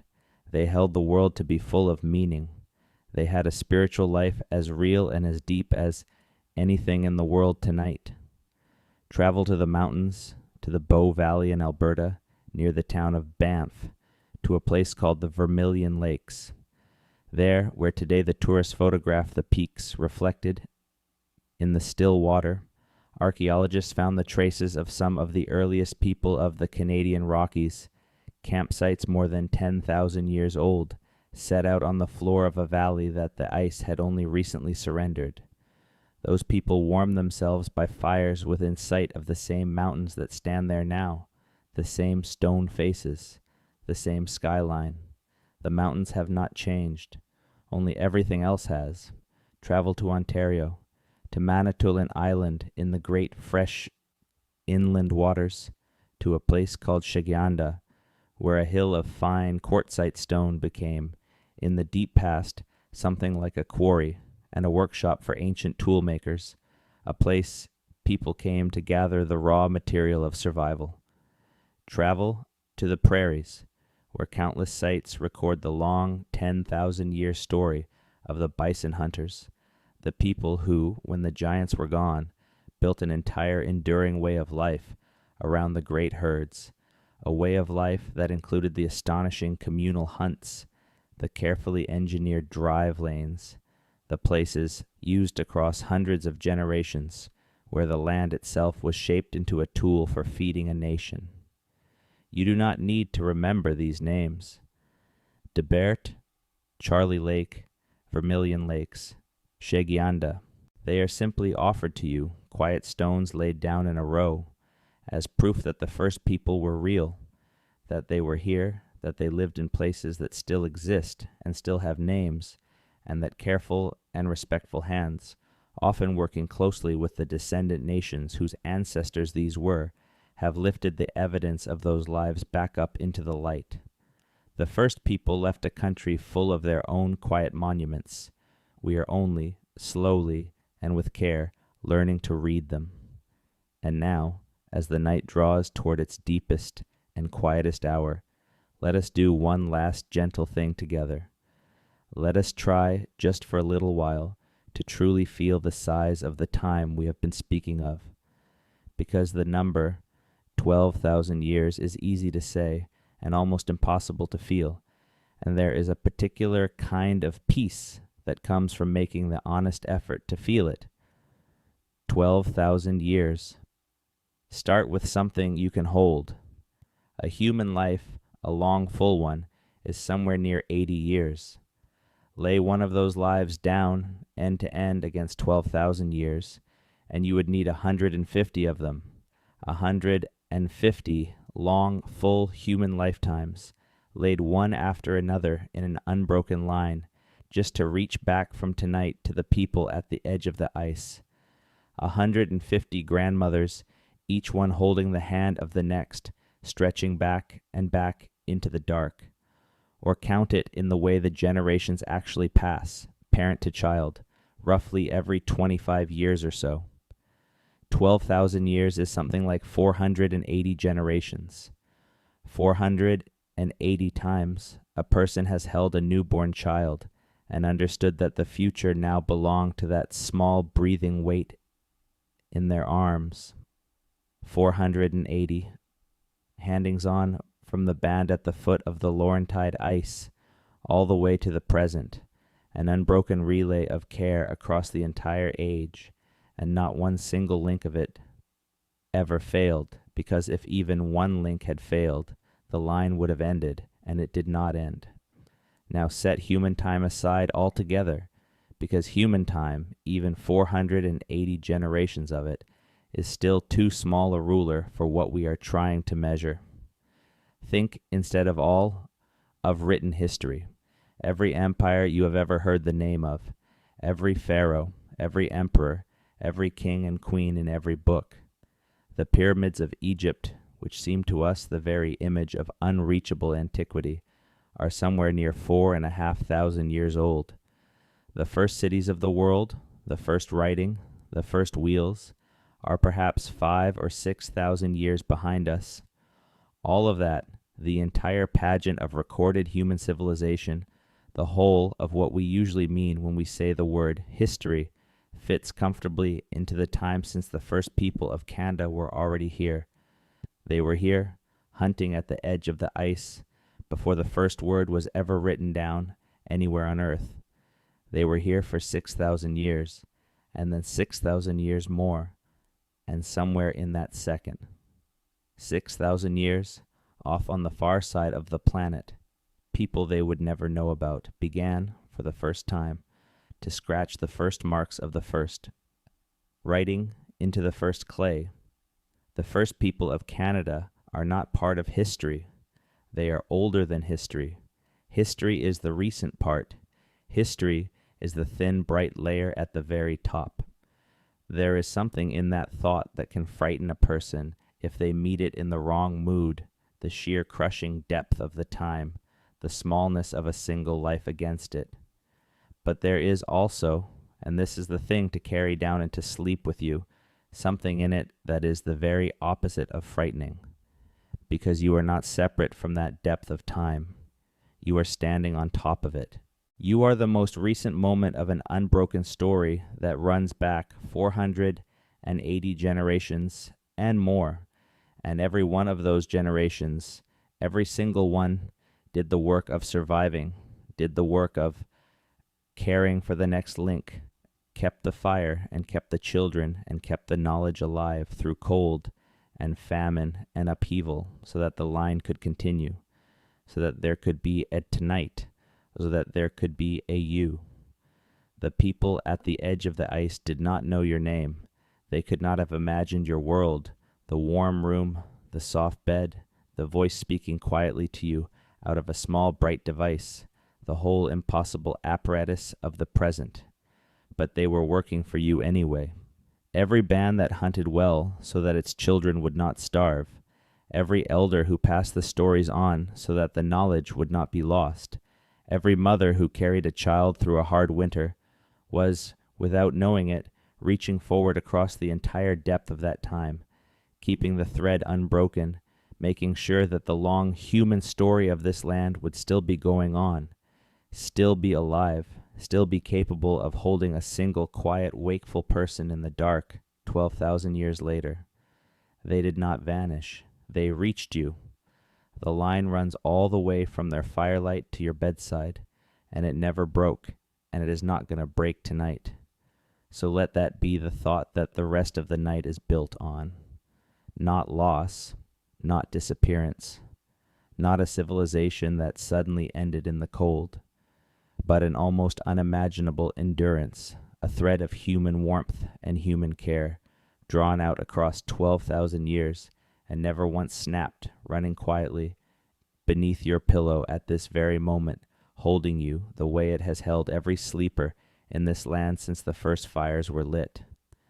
Let the camp come back one last time as you settle deeper into the bed. Let it be a winter night 12,000 years ago, in a sheltered valley somewhere in the enormous dark of the ancient continent. The shelter is banked against the cold, warm with the heat of bodies and the low red glow of a carefully tended fire. The stores are deep. The robes are soft. Outside, the great cold lies over the land, and the stars, more stars than you have ever seen, blaze down hard and clean, over a world without a single artificial light anywhere upon it. And inside, in the warmth, the band is gathered close, and the children are already half asleep in the furs, and an old voice, an old and patient and much-loved voice, is telling a story in a language that no one will ever hear again, and the story does not need to be understood to do its work. Its work is simply to be there, in the dark, a soft and unbroken thread of human sound, carrying the listeners down and gently down into sleep. You're in that shelter now. You always were. The fire is warm. The robes are heavy and soft. The cold cannot reach you here. The voice goes on and on, gentle and low, and you do not need to follow it anymore. You do not need to hold on to any of it. You do not need to remember a single word. The first people are here, all around you in the warm dark, and they have already done the hard work of the day, and the hard work of the season, and the hard work of 12,000 years, and there is nothing left for you to do. Tonight, but rest. The mystery is solved. There was never really a disappearance. There was only a people, and a long, long endurance, and a thread that held. The giants have laid down in the deep soil to sleep, and the ice has gone quietly back to the sea, and the first people became all the people who came after, and the story did not end. And the story will not end, and none of it, not one moment of it, needs your attention any longer tonight. Let your breathing be slow. Let it be the slow, even breathing of the sleeping camp, the whole band breathing together in the warm dark, the children, the hunters, the old keeper of the stories, all of them drifting down together at the foot of the ancient ice. Let the weight settle out of your shoulders and out of your arms and out of every part of you that has been holding the long day. Let the fire burn low. Let the voice grow soft. Let the stars wheel slowly over the sleeping land the way they have wheeled over it for 12,000 quiet years. There is nothing to solve. There is nothing to carry. There is nothing left of the night but warmth and rest, and the long unbroken thread of all the sleepers who have ever slept on this old and patient land, holding you gently among them, here at the quiet end of the story. Sleep now. Sleep deeply and easily and well. The first fires are still warm. The thread is still unbroken. And the long human story of this land, the story that began at the edge of the ice and never, ever ended, will still be here, holding you when the morning comes. Good night.